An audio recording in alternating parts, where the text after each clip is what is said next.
presentar. La doctora Ana Paula Mollón es cardióloga en el Hospital Universitario de la Fundación Favaloro y sobre tratamiento endovascular en isquemia crítica en el Habano Terme con el doctor Mariano Palena, donde han trabajado unos casazos que ya nos van a compartir. Y también es staff del sanatorio Mater Dei, clínica privada en Merlo, y es directora del Consejo de Hemodinamia de la Sociedad Argentina de Cardiología y codirectora del Vascular Tour, que también aprovecharás ahí en invitar a todos para la versión 2026. La verdad que fue hermosa, la 2025, y es toda una experiencia. Igualmente estamos con el doctor Álvaro Gilardi. Álvaro es cirujano cardiovascular endovascular de Perú, es un referente también nacional en patología aórtica, patología periférica. Es la parte privada, la viene desarrollando de una manera espectacular y estamos muy contentos, Álvaro, de que puedas compartir con nosotros todo el conocimiento y sobre todo poder seguir luchando por los casos complejos, que al final estamos para eso aquí. Así que, Anita, te dejamos para que puedas presentar y bueno, ahí estaremos para las preguntas. Muy bien, a ver si puedo compartir. Bueno, primero agradecerles por la invitación. Para mí siempre es un gusto compartir y generar vínculos, sobre todo en Latinoamérica, que estamos bastante cerca, y poder armar una red entre todos me parece una idea genial. Buenas noches a todos. Para mí es más noche que ustedes porque son 2 horas más tarde aquí. Así que, bueno, espero que podamos interactuar un poco. Es una presentación que tiene unos cuantos temas, pero interrúmpanme cuando quieran, si quieren hacer comentarios, parar y rever alguna cosa, desde ya que no duden en hacerlo. Pero bueno, un poco mi planteo es tratar de traer a la mesa, sobre todo el territorio por debajo del tobillo, below the ankle, que está bastante en boga últimamente, sobre todo tomó su protagonismo en los últimos años, creo, todo lo que es el tratamiento por debajo de la rodilla y a consecuencia de esto también por debajo del tobillo. Aunque, y a ustedes les debe pasar mucho, todavía se sigue viendo grupos o incluso derivadores de pacientes que no tienen presente que esto se puede hacer, y un poco parte del objetivo de estas cosas es mostrarlo, ¿no? Bueno, así que un poco la idea es plantear cómo y cuándo revascularizarlas. En pacientes con isquemia crítica, y ahora el planteo de esta nomenclatura de isquemia crítica con extremidad o con pierna en riesgo, sobre todo incluye, o la mayoría de estos pacientes son pacientes diabéticos, que tienen un grado de enfermedad por ahí un poco diferente a los que tienen enfermedad vascular no diabética, porque tienen una enfermedad más distal y eso también implica un poco más de gravedad, o es casi un sinónimo de gravedad. Tienen más enfermedad oclusiva que estenótica, tienen en su mayoría una gran presencia de calcio, y después vamos a hablar un poco más de la diferencia de ese calcio, sobre todo en las arterias más distales, y lesiones y oclusiones largas. Como les dije, hay una correlación entre más distal, más agresivo, y este es un punto que también hay que tener en cuenta. Y en estos pacientes siempre hay que evaluar cómo es la calidad de las arterias del pie. Si uno tiene la intención de revascularizar las arterias tibiales por debajo de la rodilla, por lo menos tiene que ver cómo es la calidad de las arterias en el pie. Con respecto al calcio, porque como les dije, una característica de estos pacientes es que tienen una severidad importante en el calcio, y una gran diferencia entre el calcio de causa aterosclerótica y de causa metabólica. En los pacientes diabéticos, y sobre todo en los diabéticos renales, el proceso metabólico genera calcificación a nivel de la media.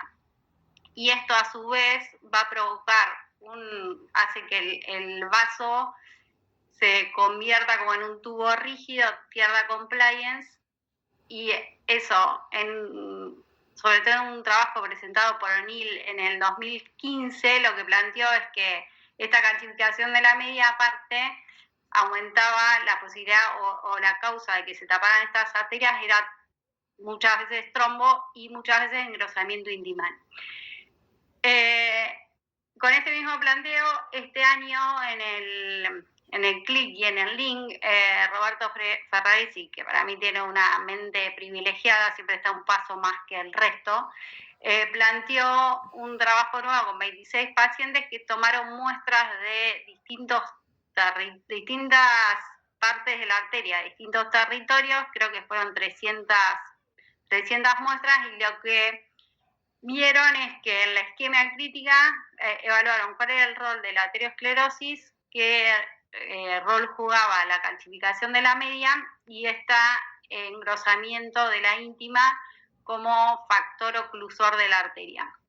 Y lo que vieron es que una sorpresa fue que no había trombos en las arterias por debajo de la rodilla, que en el otro trabajo sí lo habían encontrado, y la importancia que tenía este engrosamiento de la media en los vasos chicos. Y a diferencia de la calcificación de causa ateroesclerótica, que se ve más inflamación y es más la íntima lo que se calcifica y está más vinculada el proceso, está vinculada en realidad al proceso aterosclerótico. Y son pacientes de mayor edad, con factores de riesgo también, como diabetes, hipertensión y tabaquismo, tienen un score de oclusión, un Rutherford más severo. Pero hay una diferencia entre el calcio digamos, el vinculado con aterosclerosis y en la de los vasos más pequeños.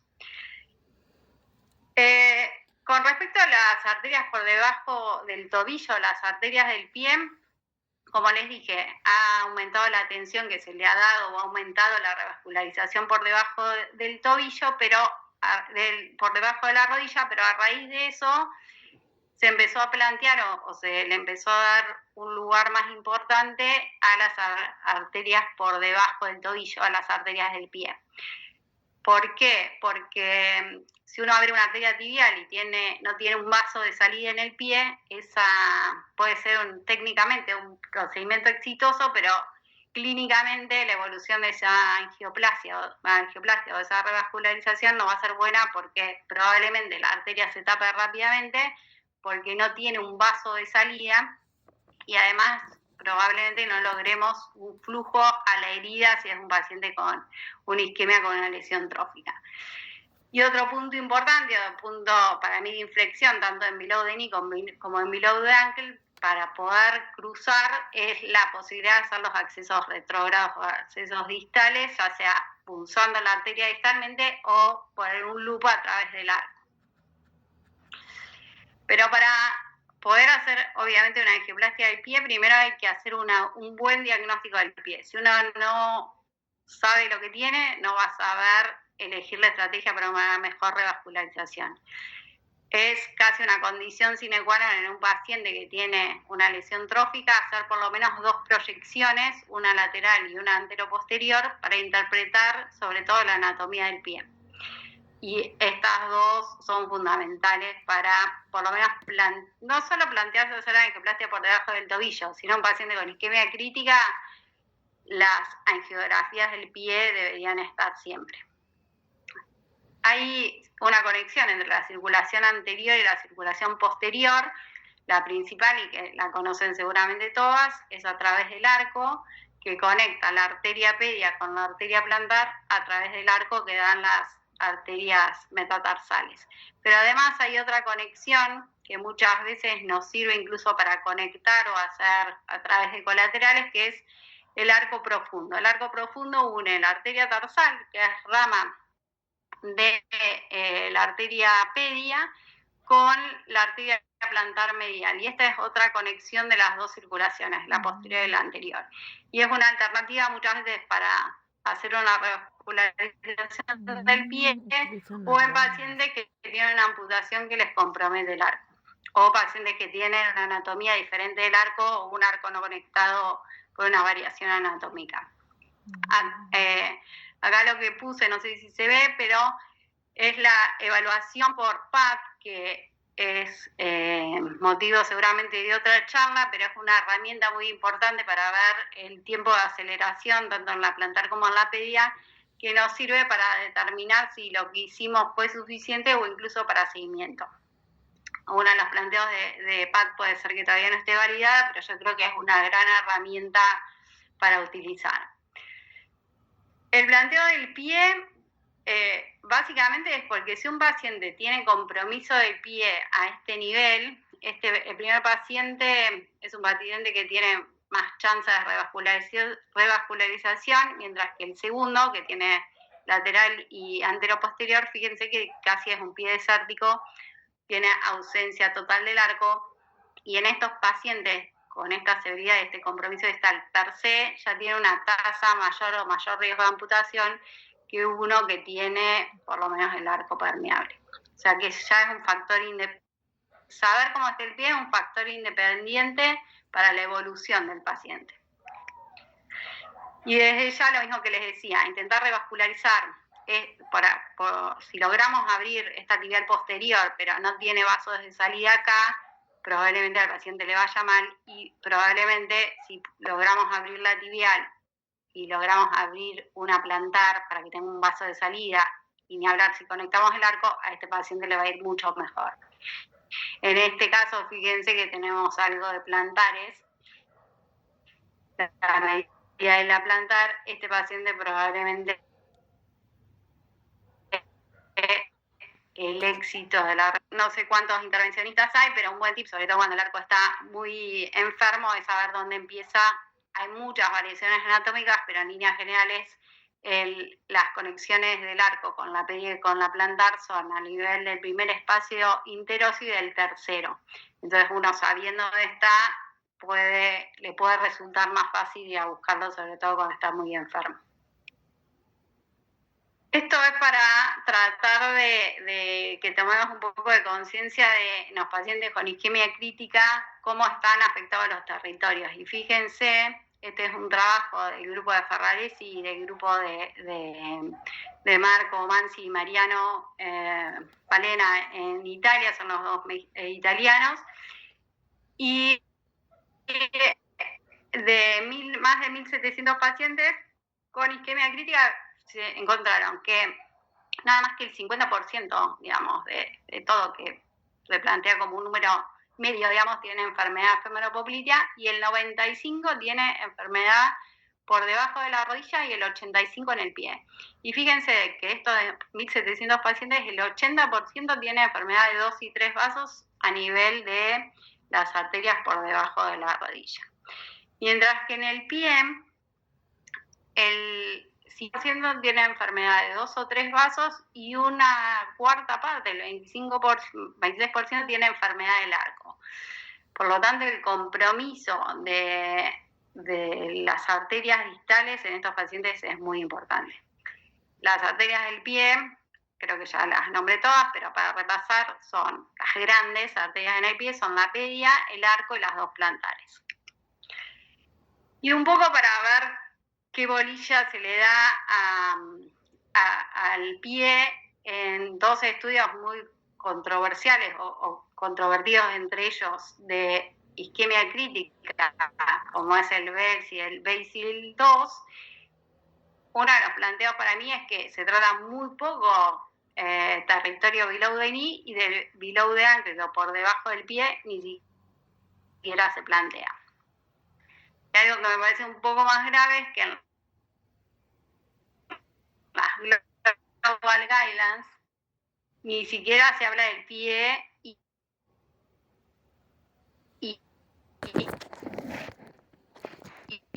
los planteos que me hicieron cuando ustedes que lo había estudiado, es verdad que no hay si dan mucho tiempo para hacer más global, donde el pie o la revascularización en sí, me parece que, no sé si es para gritar, pero por lo menos a mí, desde mi punto de vista, asusta un poco. Bueno, con respecto a por qué abrir la arteria, es un poco el mismo planteo que hacemos cuando revascularizamos una femoral. Si no tiene algún vaso de salida, seguramente podemos abrir el territorio, pero lo que le va a durar la angioplastia va a ser poco. incluso en un claudicante a veces para abrir el territorio femoropelviceo tenemos que abrir y en esto el planteo es similar, y es lo mismo que les decía, si yo abro una tibial y no tengo flujo en el pie, no va a servir de nada. Entonces, parte del objetivo de por qué revascularizar es que tenga un buen vaso de salida, un buen flujo de salida. Y esto va a hacer que la angioplastia dure más, que se reduzca la posibilidad de trombo y que además tenga el objetivo de que el flujo vaya directo a la zona de la herida o la perfusión tisular en la zona enferma, haya mejoría de la isquemia, además curación de las úlceras. ¿Cuál es el planteo del cruce? Y bueno, un poco ya lo habló Manolo, pero yo me formé en isquemia crítica con dos grandes en esto, que son Marco Manzi y Mariano Palena, y el planteo que ellos hacen del cruce, o de la estrategia de cruce, está muy difundido, pero básicamente es inicialmente ir anterógrado por vía endoluminal primero, si fracasa lo endoluminal por vía subintimal, que por otro lado también me parece que esta técnica también abrió la posibilidad de hacer estos pacientes tan complejos. En el pie hay que tener un poco más de cuidado con lo subintimal, sobre todo en el arco, pero abrió las posibilidades de un cruce mucho más chances de éxito con el cruce subintimal, sobre todo en las lesiones largas de las tibiales.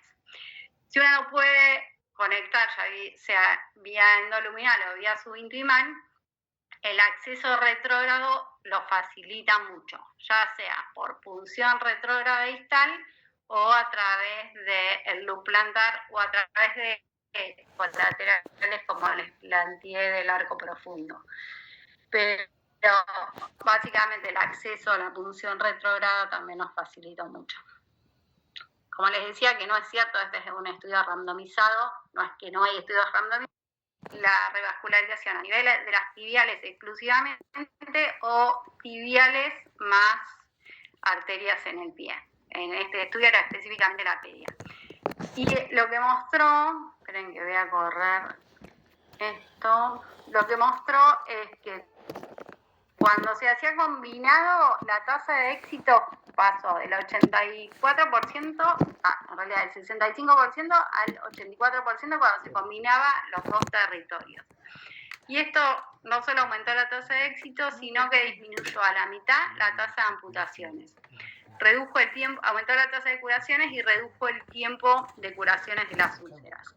Es verdad que no hay datos sobre la tasa de restenosis, este fue un seguimiento a 1 año, pero 1 año para la isquemia crítica es un tiempo muy adecuado, y en un follow-up más largo es un dato desconocido, digamos. Pero este dato es alentador desde ya.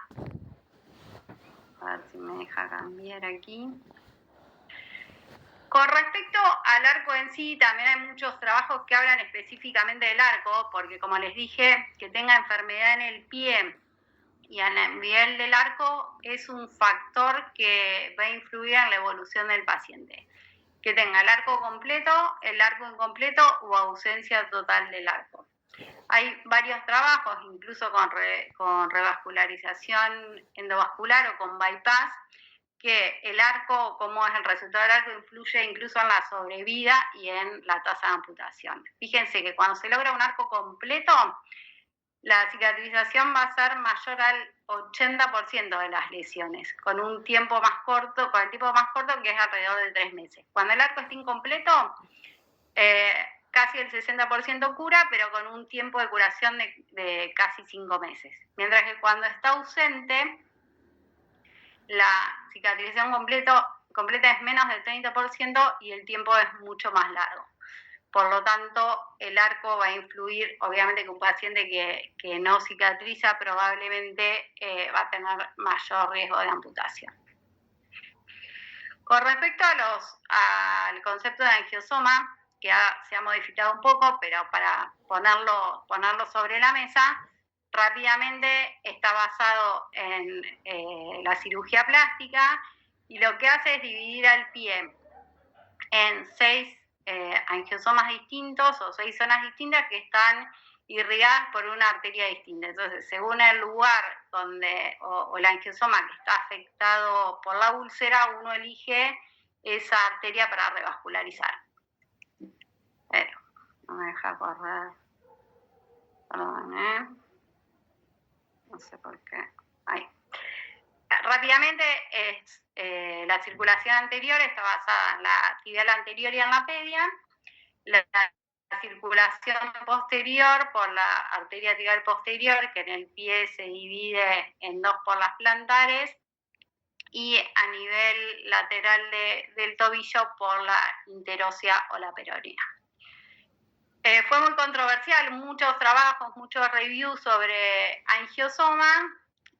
La idea global es que cuanto más directa era la revascularización, mejoraba la úlcera. Era discutido si era mayor o menor en la tasa de salvataje del miembro, pero en el review dio que era un poco mejor, pero no terminaba de ser efectivo porque la mayoría de los pacientes no se podían revascularizar en forma directa. Y esta es una idea un poco loca de Lorenzo Patrone, que reunió más de 180 líderes de opinión para definir en realidad si lo que había que seguir más que el angiosoma era el iridosoma, para interpretar qué estrategia hacer para revascularizar. Y lo que plantean acá, espérenme que voy a achicar porque si no me come mucha pantalla, es esta mutación del angiosoma al iridosoma. El planteo fue porque la angiosoma no era en un paciente, no se había basado en un paciente vascular, porque la comparación de los estudios, algunos daban a favor de la directa, otros que podía ser directa o indirecta, bueno, no quedaba claro. Y otra cosa que plantearon, que es verdad y es muy evidente en muchos pacientes, no solo por las variaciones anatómicas, sino que la anatomía vascular en el paciente con isquemia crítica está muy afectada y es muy difícil esquematizar el pie. La úlcera está acá, le tenés que abrir esta arteria. Hay mucha variación en el paciente con el pie tan enfermo y el planteo era, hay que abrir la arteria que le llegue más directo al pie, ya sea por colaterales y a veces porque uno, en el 50% de las pacientes, intenta hacer una cosa y no puede y termina con otra estrategia o revascularizándolo en forma indirecta, pero el efecto final es el mismo. Entonces no hay que ser tan estricto de hay que abrirle esta arteria, sino lograr que el blush a la herida o la circulación a la herida mejore. Por otro lado, lo que plantearon era si había que comparar cicatrización versus amputación, pero bueno, básicamente es el concepto de iridosoma es que el flujo a la herida le llegue, lograr la revascularización para que el flujo a la herida llegue mejor. Y esto también puede ser a través de una mejoría en las colaterales.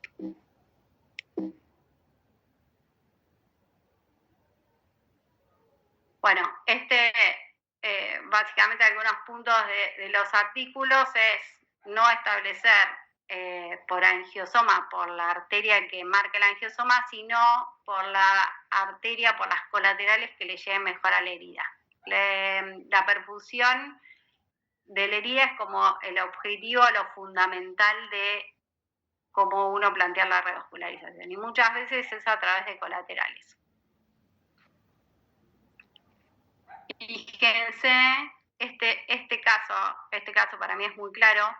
Esta es una variación anatómica, es una peronea con dominancia posterior, y fíjense que por el tipo de lesión, uno lo que debería lograr acá es alcanzar el arco por alguna de las arterias. En general, la plantar, cuando el antepié está comprometido, para mí el arco hay que tratar de recuperarlo, y siempre mi objetivo, la forma más fácil de llegar es por la tibial posterior, en la mayoría de las veces, sobre todo para llegar al arco. Pero en este paciente, esta variación anatómica hace que el objetivo de esta revascularización sea la peronea. Y fíjense cómo la peronea le termina casi llegando al arco con una tibial posterior que casi no existe. Entonces, el objetivo no es abrir la arteria por el angiosoma que marca, sino por donde le llega mejor la sangre a la herida. Por otro lado, hay múltiples trabajos, y esto es una muestra bastante pequeña, de digamos, los resultados de vascularizar por debajo del tobillo. Es verdad que hubo algunos controversiales que lo que plantearon es que revascularizar las arterias del pie no cambiaba la tasa de amputación, pero fue uno contra todo el resto. Por lo tanto, la revascularización a nivel del pie lo que mejora es sobre todo la circulación a la herida, que cure la herida y que sea una angioplastia más exitosa para mantener abierta la arteria, por lo menos hasta que cicatrice la herida. Este es un concepto que a mí me gusta mucho a grandes rasgos. Es verdad que en la isquemia crítica hay que individualizar mucho al paciente y a la estrategia, pero este es un planteo que hace Martín Ravelino, que es un radiólogo argentino que es excelente haciendo periférico, que lo que hace es dividir el pie en antepié y retropié. Lo que es retropié, él lo planteaba por el angiosoma, ahora un poco más por el iliosoma, y cuando es el antepié asegurarse el arco. Entonces él plantea que si es en el retropié, tratar de hacer una revascularización lo más directa posible. Y esto es a través de la tibial posterior o la peronea. Mientras que si es en el antepié, hay que asegurarse el arco. Y al arco no puede llegar, ya sea por la tibial anterior como por la tibial posterior, por las plantares o por la pedia. Porque por un lado o por el otro, uno abre el arco, incluso puede abrirla, si entró por la plantar, puede abrir el arco y terminar revascularizando la pedia también, aunque no tenga flujo directo desde la tibial anterior. Entonces, el planteo es, si es antepié, asegurarse el arco, y si es retropié, por la arteria o ambas arterias, que le llegue la circulación más adecuada a la herida. Otro planteo que también está muy bien boga ahora, planteado por Ferraresi, es esto del nivel del pie. Él lo que plantea es enfermedades grandes y la enfermedad de pequeña arteria son las que afectan la distribución de las arterias del antepié, que ahora se los voy a mostrar un poco mejor. Pero fíjense, este caso parece un pie bastante desértico, porque no tiene casi circulación en el pie, probablemente porque no tengo una inyección muy selectiva o una inyección, un diagnóstico adecuado. Este es un caso mío, y fíjense que después de que la revascularice la tibial anterior y la plantar, que algo de plantar se veía, el pie es otro totalmente distinto, incluso hasta recuperó el arco. Y esta angioplastia, si no le hubiera abierto solo la tibial anterior, probablemente hubiera evolucionado mal, pero al abrir la plantar, incluso hasta la mitad del arco, la evolución en este paciente fue muy buena.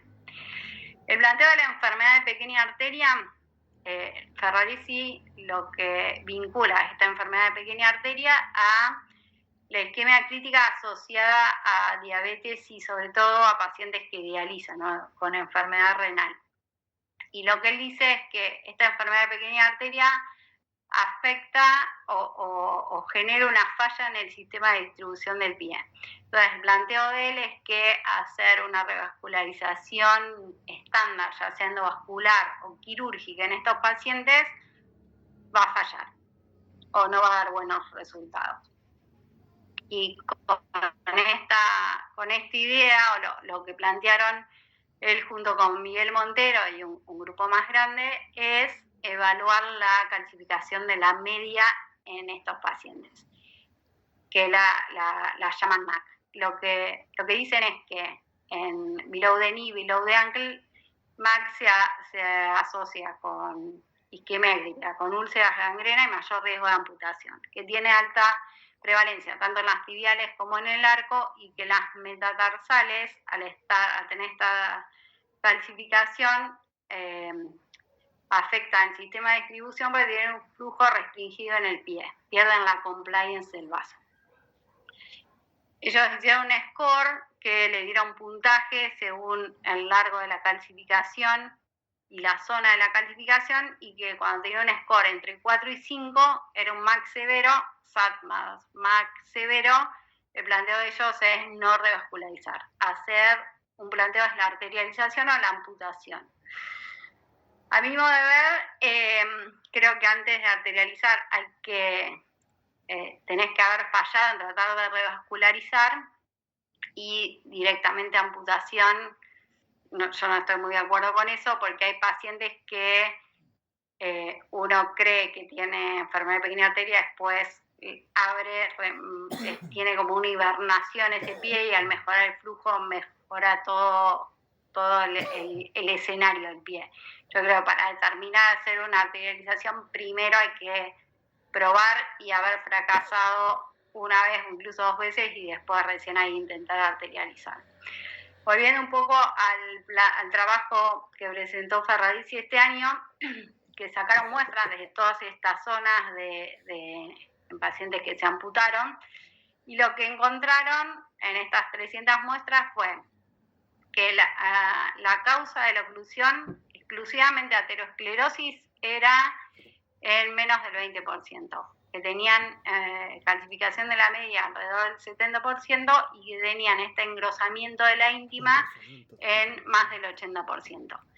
Y el planteo de este engrosamiento de la íntima es la causa de la oclusión en los pequeños vasos, sobre todo a nivel de las tibiales distales y a nivel del pie. Y que esto me parece un planteo bastante interesante, dice que en lo más proximal lo que predomina es la aterosclerosis, lo proximal de below the knee o por debajo de la rodilla, un 30% tiene aterosclerosis, pero la aterosclerosis desaparece como causa de oclusión en los vasos distales de las tibiales y a nivel del pie. Entonces él plantea como esta combinación de enfermedades grandes y de pequeñas arterias, y que en lo proximal de las tibiales puede haber una mezcla de ambas. Me parece un planteo por lo menos interesante para tenerlo en cuenta. Como les decía, para mí uno de los puntos de inflexión del cambio es el haber introducido en la práctica los accesos, y sobre todo para lo más distal. Fíjense, creo que es un video, sí. Este paciente, estoy punzando la tibial anterior, basándome en el calcio, había tratado de revascularizar la tibial anterior y no podía conectar con la pedia, tenía un margen de pedia, y a veces no es fácil porque es una arteria muy chica, pero una vez que uno logra avanzar desde el acceso retrógrado, es mucho más fácil atravesar la oclusión. En este segundo caso es la otra pierna de este mismo paciente que tenía que no podía entrar por arriba porque no tenía acceso desde la tibial. La idea era revascularizar o conectarla, plantar con la tibial posterior, y el acceso fue al revés, fue anterior a la pedia, a través del arco terminé conectando la plantar y la tibial posterior. En el acceso es en la plantar lateral, fíjense que había roto toda la arteria, no podía llegar a conectar, y entrando desde acá la conexión fue mucho más fácil. Este es un poco más extremo porque es en la plantar media, pero bueno, los accesos facilitan mucho a que uno pueda revascularizar las tibiales y sobre todo el pie. Esto es un poco más extremo, pero fíjense que en la primera metatarsal en general está muy calcificada, y esa calcificación es una gran ayuda para poder visualizar la arteria y trabajar un poco. Hay que negociar un poco, pero para mí el calcio es casi más efectivo que guiarme con eco muchas veces. Acá no podía conectar y terminé punzando para hacer la conexión en el arco, y bueno, otro caso de una metatarsal. Se los traje porque la verdad que da muy buenos tips. Es un trabajo de Abusis y Marta Lobato que es libre, así que si quieren acceder es muy interesante. Da muchos tips de cómo hacer las punciones. Ellos dividen en zona 1, zona 2 y zona 3. La zona 3 es la más extrema, que fue los metatarsales, que es un poco más compleja. Son vasos más finitos. Y a veces la falta del soporte óseo también puede ser una complejidad. Pero bueno, da muchos tips para poder tener un acceso exitoso, así que se los súper recomiendo. Y algunos casos para terminar. Este es un paciente joven que había tenido múltiples angioplastias, diabético, mal controlado, angioplastia de las 2 piernas. Casi un año y medio antes le habíamos hecho angioplastia de tibial anterior y posterior de este mismo pie, pero hace una lesión por traumatismo en el 5.º dedo y tenía la fiesta del 15 de su hija y quería bailar el vals con su hija. Le habían planteado amputación y volvió a que le intentemos revascularizar algo. No se veía tan mal, pero fíjense que de haberle abierto toda la arteria, en los procedimientos anteriores solo tenía algunas inclusiones relativamente cortas, acá es un poco más larga. La tibial posterior, que era un poco el objetivo, no pudimos entrar inicialmente, así que lo que hicimos fue, como tenía una buena pedia, entrar a la tibial anterior para después dar la vuelta para recanalizar la tibial posterior.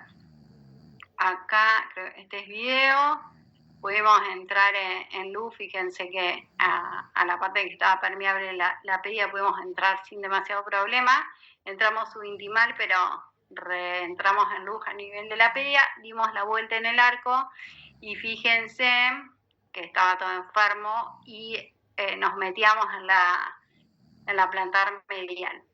Así que la ayuda acá fue con un microcatéter para poder ir después más directo y pudimos conectar con la tibial posterior y conectar el pie con este resultado final. Fíjense que el pie quedó completo, con la anteroposterior y el arco también con un mejor diámetro. Y fíjense cómo revascularizó a los 2 meses, estaba casi curada. Tuvo VAC mucho tiempo, resección del 5.º metatarso, un buen tratamiento médico, pero terminó. Tendría que poner la foto bailando el vals con la hija que me la mandó. Este es otro paciente, también bastante complejo, dialítico, casi no tiene un pie desértico, pero tiene restos de plantares, algo mínimo del arco, pero un pie muy enfermo.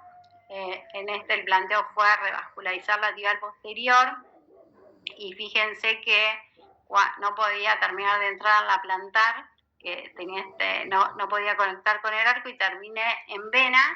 Hizo como una fístula, pero se los puse porque también para mí es una buena alternativa. A veces lograr entrar en vena hace que tenga un buen runoff la arteria y se mantiene permeable y le da el flujo adecuado para que cicatrice la herida. Este es otro paciente también súper complejo, que ven que parece casi un pie desértico, lleno de calcio. Fui todo subintimal en la tibial posterior, reentré con un CXC a nivel de la plantar y logré entrar a revascularizar el arco.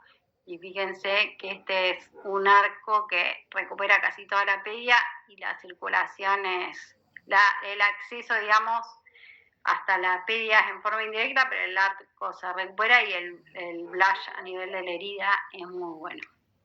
Y creo que tengo uno más. Este es bien del pie, fíjense, esta herida muy fea, un paciente joven, insulino requiriente. Y esta es la plantar medial, tiene como una variación anatómica rara, nos costaba definir y era una bifurcación tardía, pero en realidad lo que faltaba era la plantar lateral. Fíjense que acá hay parte de la arteria que conecta con el arco, y lo que tenemos que lograr es tratar de recuperar el arco. Pudimos entrar a a la plantar lateral, dilatarla, y fíjense que cómo recupera el flujo, sobre todo a nivel de los dedos, con la recuperación de esta parte de la plantar. Y cómo curó la herida. Tardó bastante, pero curó la herida. Bueno, y como decía Manolo, a todos los que les interese y les guste un poco la buena compañía y conectarse con los más top de periférico a nivel mundial, que tratamos de reunirlos a todos los que podemos, pero se arma un clima muy ameno entre ciencia y amigos, y es un lugar muy lindo en Mendoza para conocer, así que están todos invitados a Vascular Tour en marzo del año que viene en Mendoza. Bueno, muchas gracias. Gracias, Anita. Una excelente ponencia y un estado del arte, en verdad. De todo la Es que es muy del arte de la medicina. Periférico es muy del arte de la medicina. No, sí, la verdad que excelente ponencia, muy académica. Y vamos con las preguntas. He tratado un poco de dividir para que ambos puedan aportarlo. Desde las preguntas, como por ejemplo ahorita hay un doctor, Carlos Pintado, nos ha mandado una pregunta como que un poco general, pero bastante interesante para conocer el punto de vista de los dos. Buenas noches, doctora. Según la SBS, al realizar la categorización de Wi-Fi versus Glass, dice, en grados 3, lo que sugiere la SBS es bypass. Sin embargo, pacientes que no tienen vena o no tienen diámetro adecuado para el vaso receptor, ¿qué alternativa sugieren BTA, disease? Además, ¿qué criterios usa usted al 2025 para usar angioplastía versus bypass? Tema polémico. Sí, en mi práctica, yo no soy cirujana, soy cardióloga intervencionista. Lo que me pasa, estoy de acuerdo que si uno logra un buen bypass, seguramente a una arteria con un diámetro que no regale mucho, puede ser efectivo. Lo que no encuentro es muchos cirujanos que lo hagan, que lo quieran hacer. Entiendo que es dificultoso, entiendo toda esa parte. Si uno compara la efectividad del bypass, probablemente con la angioplastia en esos pacientes, que sobre todo que tienen mucha enfermedad trófica, es revascularizar lo más completo posible, ¿no? A veces no se puede, pero hacerle angioplastia, dependiendo de esta herida, pero recuperando el arco y tratar de tener por lo menos en el pie una de las plantares, el arco y la pedia, si es posible. Hacerlo más, el equivalente al bypass es la angioplastia más completa posible. Perfecto. Alvarito, y una cosa que me pasa con las clasificaciones a mí, que es un poco lo de Ferraresi y un poco lo de Wi-Fi, la mayoría de Wi-Fi que está en rojo, que es alto riesgo de amputación o que se van a amputar, son los pacientes que revascularizamos. Que en teoría no sería súper efectivo revascularizarlo. Y con lo demás, un poco lo mismo. Yo no me le animo a tanto, pero Mariano Palena hizo un trabajo de todos los pacientes que revascularizaba, eran más de 4 o 5 que en teoría no había que revascularizar. Entonces sí es una alternativa de tener un planteo, pero yo creo que hay que tratar de revascularizarlos. Perfecto, Anita. Alvarito, la misma pregunta desde enfoque quirúrgico. Es una pregunta por lo menos polémica definitivamente, pero encontrar esos dos componentes, que es una buena vena, larga tiene que ser, porque es un bypass muy distal, y luego encontrar una arteria receptora buena también como para hacer una buena anastomosis distal, es bastante difícil. Son muy pocos los pacientes en los que se puede encontrar realmente esos dos componentes que van a hacer que tu bypass realmente sea exitoso y probablemente le dé mucho flujo de sangre al pie y finalmente cure la herida. Entonces, generalmente el approach es más endovascular en estos casos tan distales, de arterias tan pequeñas, que definitivamente igual es difícil de revascularizar, pero generalmente hay una mayor chance por vía endovascular que por vía abierta, creo yo. Salvo que tengas ese paciente ideal que tiene pues la arteria adecuada y la vena perfecta para hacerle el bypass, ¿no? Sí, creo que esto es bien relativo a cada paciente, ¿no? Las características de cada paciente también ayudan a definir cuál es el mejor tratamiento para él, más todo el otro contexto de el expertise, todo, ¿no? El que lo pueda hacer.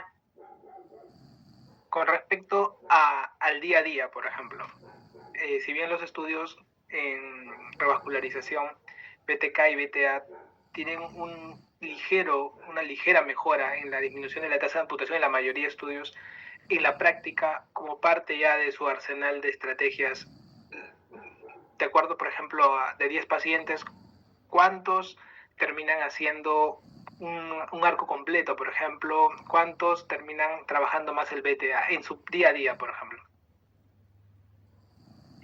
Y a ver, es medio sesgado porque a mí me deriva mucho que otro no lo hace y me lo derivan pacientes más complejos. Entonces yo hago mucho paciente complejo, pero a ver, la realidad es que será un 15-20%. Álvaro, también por ahí. Sí, yo creería que yo un poco menos probablemente, ¿eh? Es mucho BTK, y below the ankle es un poco menos probablemente, seguramente por lo que es la referencia más dirigida hacia la doctora Moyón. Yo te diría un 5 o 10% máximo, no más que eso. Y en la estrategia en orden, es bien interesante el planteamiento, ¿no?, del doctor Ravelino, ¿no?, que es lo que al final terminamos aprendiendo por lo que vemos con los pacientes. Pero es súper práctico, para mí es práctico, el ¿no? concepto es muy práctico, sí, totalmente. Y dentro hay una parte cuando justo conversabas, Anita, y comentabas, ¿te gusta el abordaje por tibial posterior para poder abordar mejor al arco, dijiste? A mí la tibial posterior en general me gusta por dos cosas. Una, porque tiene dos vasos de salida. Entonces, si yo tengo que elegir, y en general me da más chance de entrar al arco. A ver, no es que te digo el switch que yo hice. Para mí, en mis comienzos, yo siempre elegía la tibial anterior, pues la pedia me parecía que era el objetivo.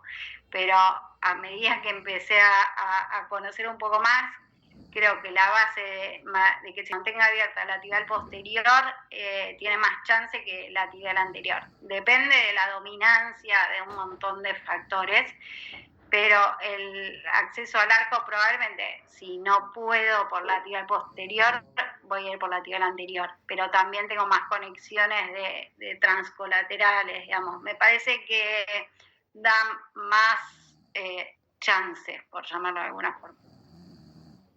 Y cuando haces tu planteamiento, si bien la parte teórica, como bien has dicho, ¿no?, el MAC es un fundamento teórico para al menos respaldarse en decir, ya no voy a revascularizar, mejor amputo o hago arterialización, pero también está el caso de la habilidad del cirujano. En este caso, de que pueda decir, como lo hace Mariano, que tiene un 4-5 y dice, lo abrí. Entonces, ¿qué has visto tú en el día a día que te haga decir qué caso tú te puedes atrever a hacer una completa revascularización debajo de tobillo, o qué caso te dice que no en tu práctica ya?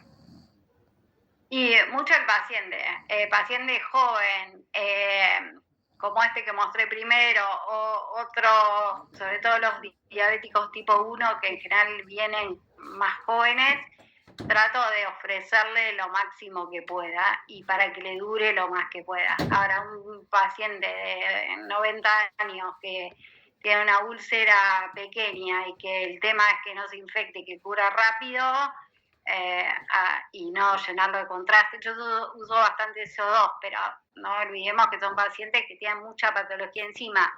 A ese trato de ser lo más efectiva posible, lo más rápido posible, y tratar de hacerle lo que le sea más efectivo a él y no hacer la angioplastia más linda del universo. En vez al joven trato de ofrecerle un poco más. Igual, Alberito.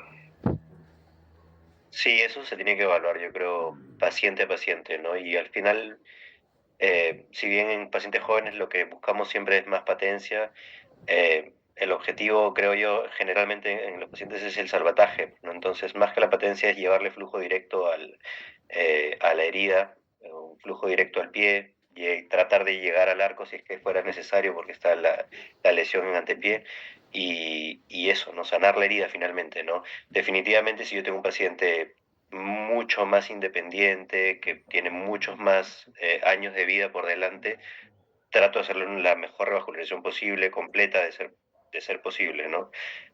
Sí, definitivamente.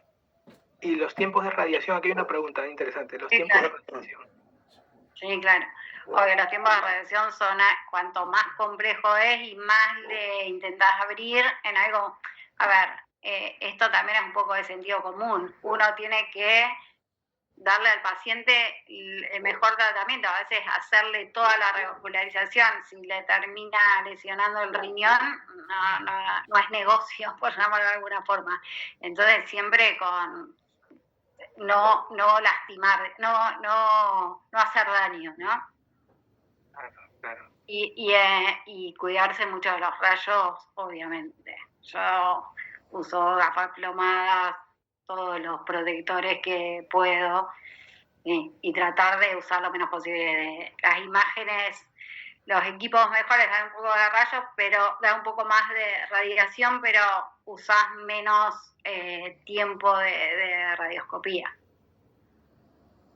Las punciones que hacen, igualmente tratas de ponerlo con eco lo más que puedas o haces fluoroscopía directa. No, yo me obligo a usar eco, pero me cuesta mucho más porque me entrené punzando más por calcio, pero me obligo para no irradiarme tanto.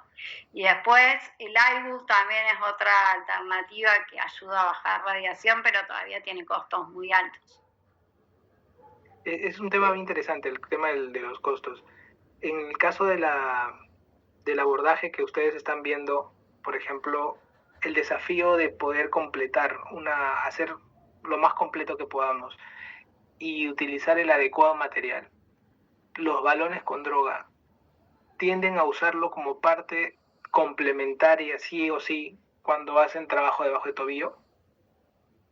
Debajo del tobillo no, salvo que, no sé, sea una restenosis cercana a algún paciente en particular, pero de primera intención, en general abajo por ahí alguna pedia, alguna que la he retratado, pero en general no, el arco trato de no.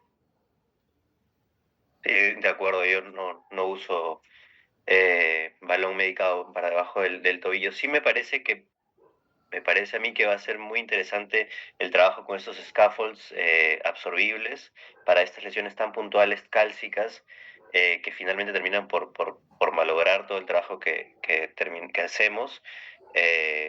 Me parece algo que sí va a cambiar un poquito la perspectiva o por lo menos el algoritmo de manejo en estos casos muy cálcicos que te queda siempre algo de restenosis. No sé qué piensa usted, doctora. Sí, a mí me encanta y es muy seguro, es el Shockwave. A mí el Shockwave me gusta mucho. Lo que pasa es que a veces, si es una lesión que no te pasa un balón, el Shockwave no va a pasar. Yo uso aterectomía, uso por abajo del tobillo, no en todos los casos, pero en casos puntuales he usado con muy buen resultado. Sí o sí hay que estar endoluminal, bueno, tiene sus cosas, pero en estos pacientes que parece todo calcio, el hacer aterectomía, aunque no sea en la íntima, craquea el calcio y mejora mucho la compliance del vaso. Pero bueno, son casos muy puntuales, no en la práctica diaria. ¿Algún particular material en este caso? Algunos tienen sus cosas favoritas. No todos los materiales los disponemos, por ejemplo, y a veces hay que traerlo de manera muy específica. Por ejemplo, las guías Asahi, y que no lo vamos a tener como que rápidamente, pero tu arsenal, tus materiales básicos, me gusta una pregunta asociada, ¿no? Guías y microcatéteres, que usas generalmente más en BTA. Lo que más me gusta, digamos, lo que más me gusta accesible es la Coman S 014, me gusta mucho, la Filter para navegar alguna colateral que es coronaria, pero de una guía larga la uso bastante.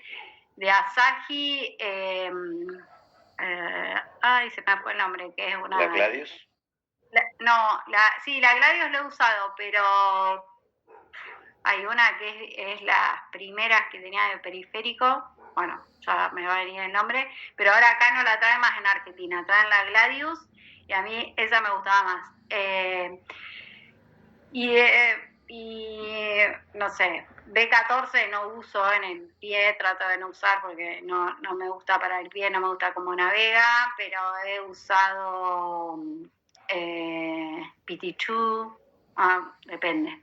Pero la Coman S es una seguridad. Okay.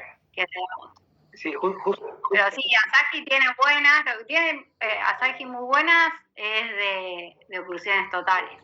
Sí. Algo referente a un reparo técnico para, por ejemplo, pasar lo que es el arco. A veces el arco incompleto es un desafío. Cuando tienes lesiones en el antepié sobre todo y quieres asegurar como que ese flujo. ¿Algunos tips and tricks en esa zona?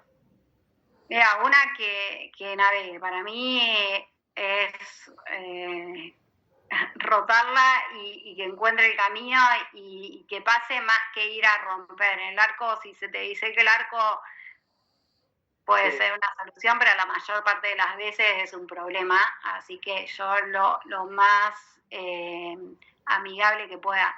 Microcatéteres con curva, 0,14, trato, si voy a usar en el pie, trato que sea con curva, CXC, el Surgeon, que es de Ivascular, tiene curva, y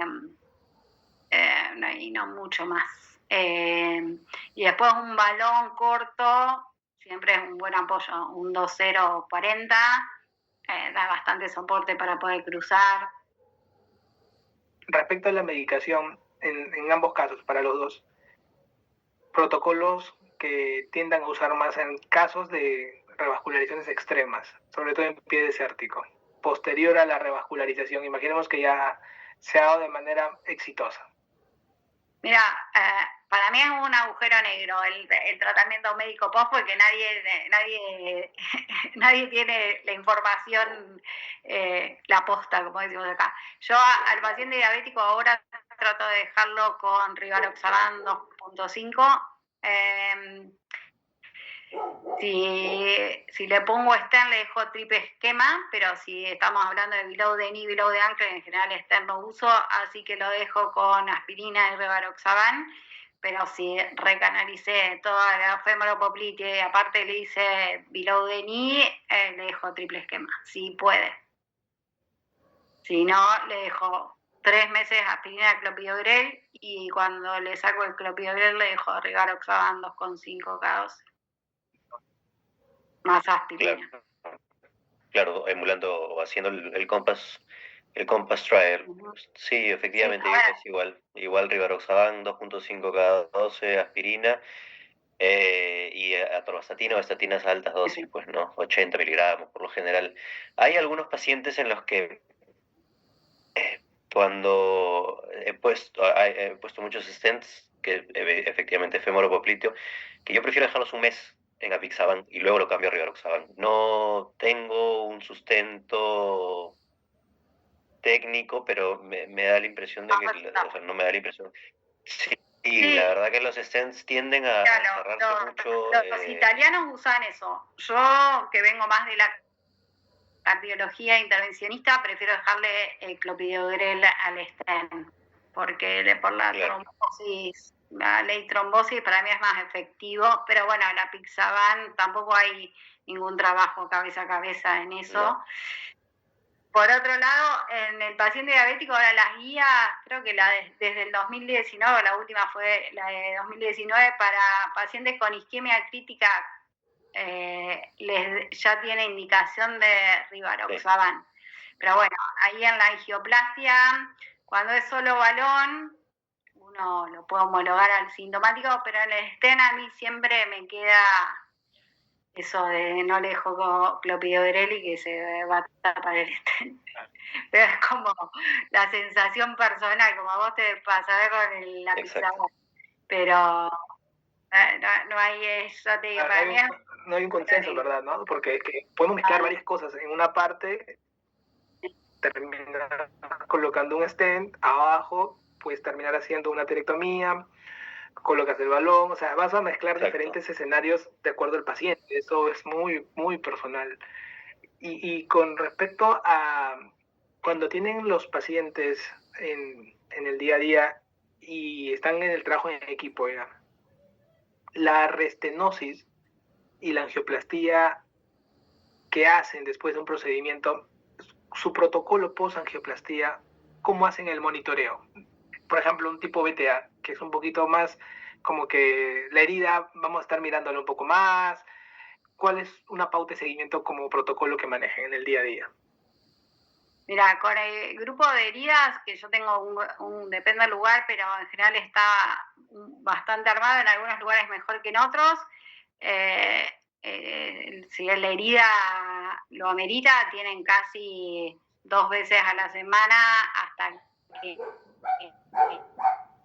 encamine la herida, y después con mes un eco, y a los 3 y a los 6, o hasta que cierre la herida. Y como hay mucho vuelta con los que manejan la herida, y a mí me viene mucho a ver, también si se estancó la herida, me lo mandan antes para que lo vea, y es una retroalimentación así.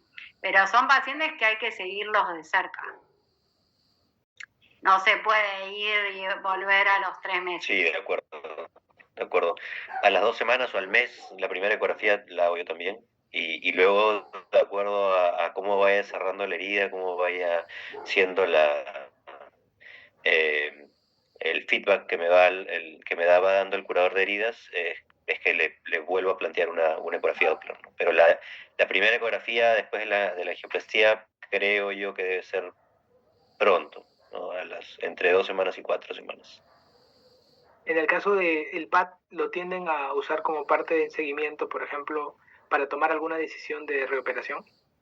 Sí, nosotros no lo tenemos protocolizado, pero yo, si puedo usarlo en sala, si me queda alguna duda, no lo uso de regla, pero ante la duda es una herramienta más que uso, y para seguimiento sí la uso. Lo que pasa es que a veces no hago yo el eco, entonces, bueno, depende un poco de eso, pero sí, trato de usarla. Para mí es una herramienta muy útil, pero es verdad que no está validada todavía. Pero bueno, es una herramienta más que a mí a veces me cuesta, cuando no estoy conforme con la angioplastia, me cuesta dejar por el PAD, digamos.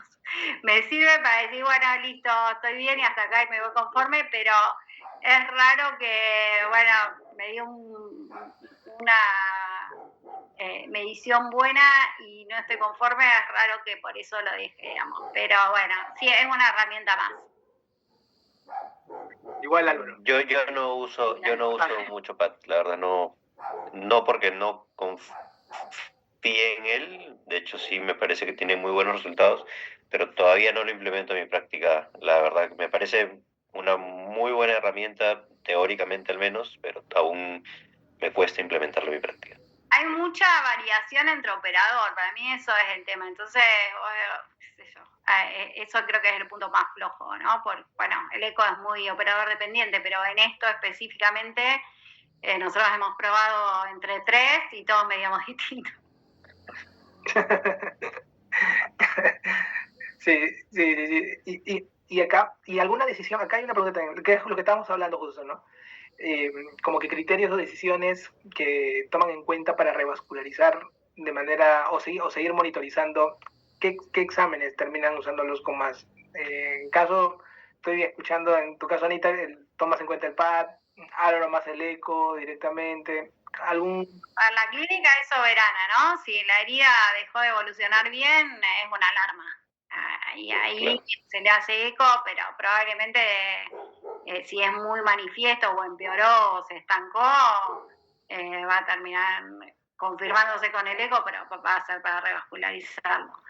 Y después en el seguimiento, si anda bien, y es un poco también el objetivo es la curación de la herida. Si la herida anda bien, después para ver la permeabilidad también es un poco, yo creo que ahora se está tendiendo más a buscar más permeabilidad a largo plazo, y creo que también hay más herramientas que nos van a ayudar a que la permeabilidad sea un poco mejor, pero si el objetivo es que curó la herida,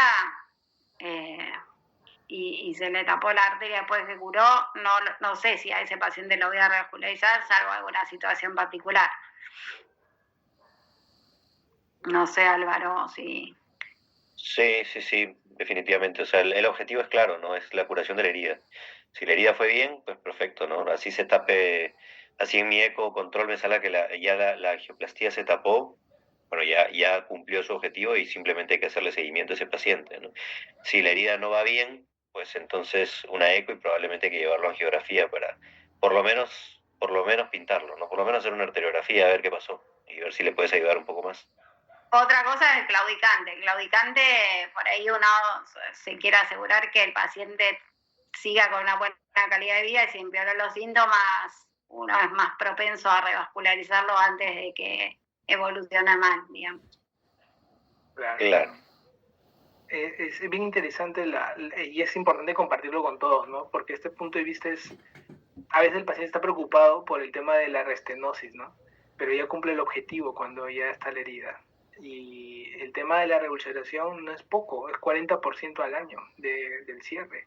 Entonces a veces el paciente se preocupa y nuevamente hay que valorarlo y probablemente estemos en otra zona de revascularización. O sea, el heridosoma es distinto y por ahí también se toma la decisión, ¿no?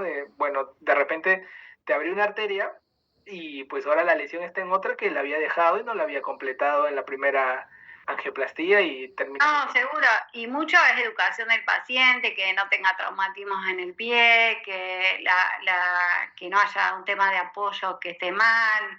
Es mucho más amplio que se le tapó otra arteria, ¿no?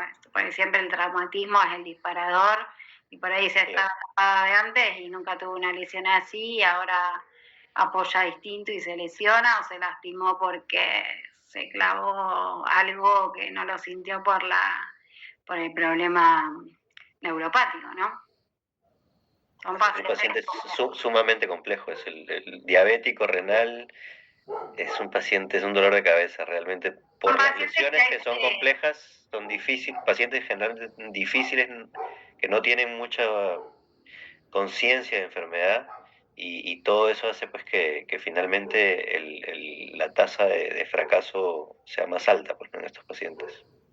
Sí, yo creo que algo que tenemos que cambiar de la comunidad médica es educar más al paciente, ¿no?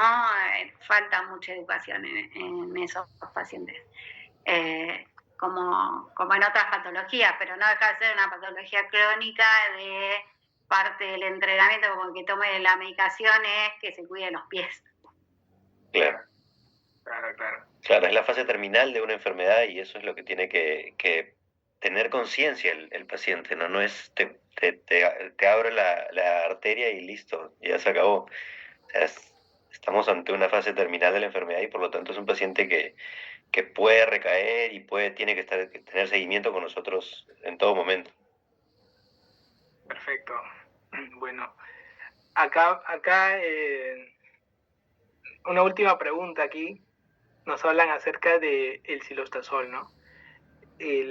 Lo toman siempre como referente en todos los en todas las posangioplastías, sí o sí, porque tiene su efecto es justo cuando camine y para poderlo sacar. Y muchas veces los pacientes están con herida y entonces no pueden caminar.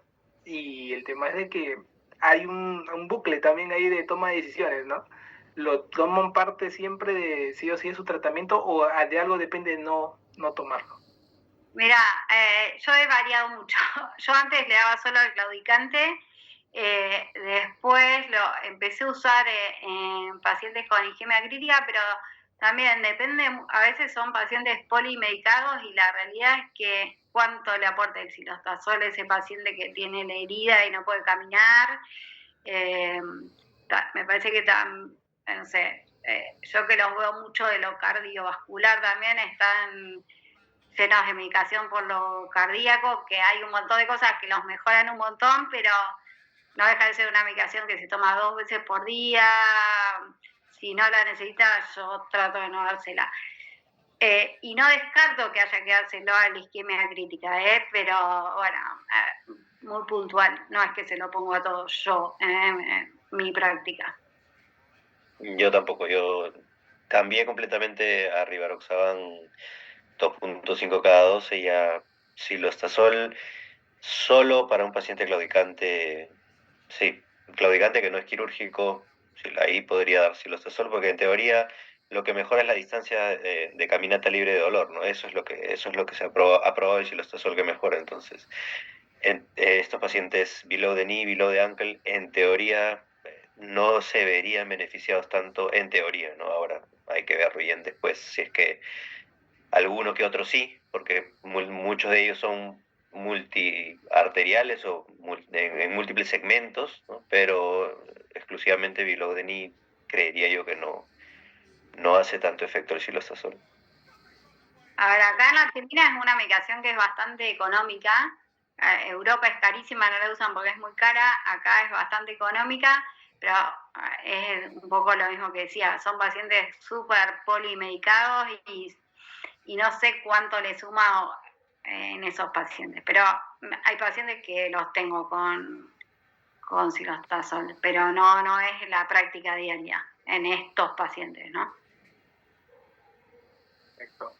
La verdad que agradezco el tiempo de los dos, porque es una charla muy, muy académica, muy educativa. Estoy completamente seguro que todos van a ver beneficiados, sobre todo porque es un tema en el cual tenemos que trabajar más, sensibilizar más a los mismos servicios cardiovasculares para que puedan trabajar sobre ello. Y siempre hay que ganar, como se dice, un porcentaje más, ¿no?, de salvataje. Y creo que con este tipo de temas y tópicos lo vamos a hacer. Le agradezco bastante, Anita, Álvaro. Sé que el Tour Vascular 2026 van a haber más peruanos. Ojalá, te esperamos. Esa es la idea, que más colegas se sumen y que puedan ver todo el trabajo hermoso que vienes trabajando. Ya no, esto no es de ahora, esto es de muchos años. Y pues nosotros más que contentos de tenerte aquí, compartir contigo y pues felices de tenerte, Anita. Ya te vamos a tener pronto en Perú también. Así que para que también todos puedan conocerte presencialmente. Igualmente con Álvaro.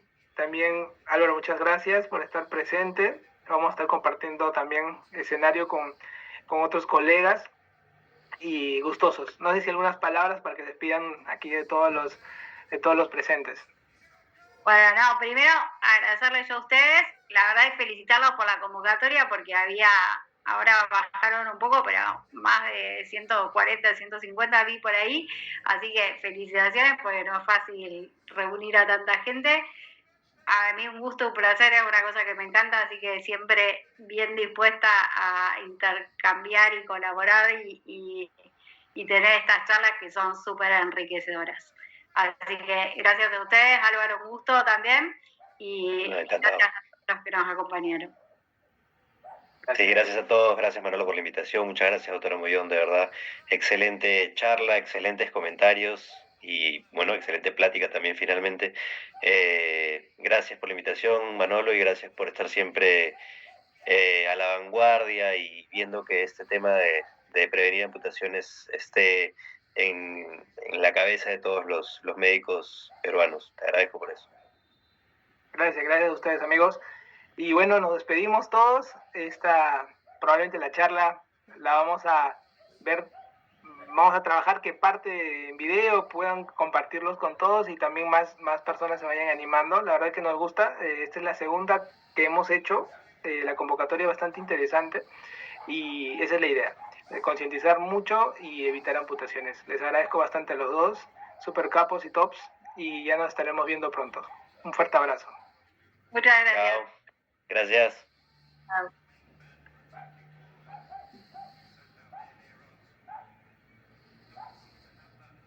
Chao Manolo, gracias. Anita, gracias.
vascular.